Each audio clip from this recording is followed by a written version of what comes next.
আসসালামু আলাইকুম, কেমন আছেন সবাই? গত দুদিন আগে সামাজিক যোগাযোগ মাধ্যমে ফিফার ভেরিফাইড পেজ থেকে ফুটবল বিশ্বকাপ ট্রফির নিচের অংশের একটা ছবি প্রকাশিত হয়, যেখানে 1974 সাল থেকে এখন পর্যন্ত বিশ্বকাপ জয়ী প্রত্যেকটা টিমের নাম উল্লেখ করা রয়েছে।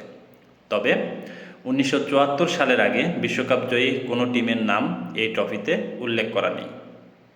খুব সাধারণভাবেই আমরা জানি 1974 সালের আগে ফুটবল বিশ্বকাপে যে ট্রফিটা ব্যবহৃত হতো সেটার নাম ছিল জুলেরিমে ট্রফি। আজকে আমরা জুলেরিমে ট্রফির আদ্যোপান্ত সম্বন্ধে জানার চেষ্টা করব।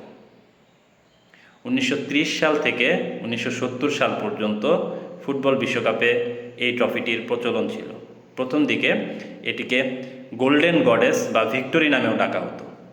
1946 সালে ফিফার সাবেক প্রেসিডেন্ট জুলেরিমের স্মরণে এটির নামকরণ করা হয়।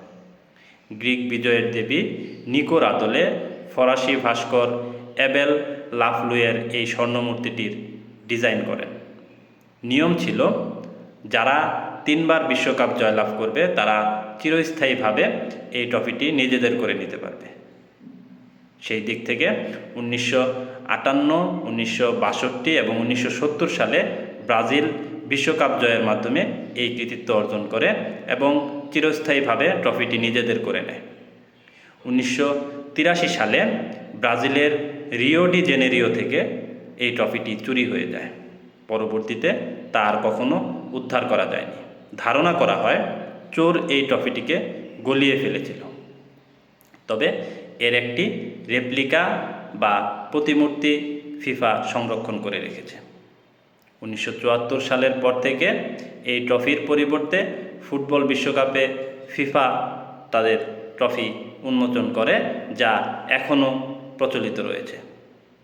আজকে এ পর্যন্তই। আগামী কোনো ভিডিওতে নতুন কোনো কিছু নিয়ে আবার আপনাদের সামনে হাজির হব। সেই পর্যন্ত ভালো থাকবেন, সুস্থ থাকবেন। আল্লাহ হাফেজ।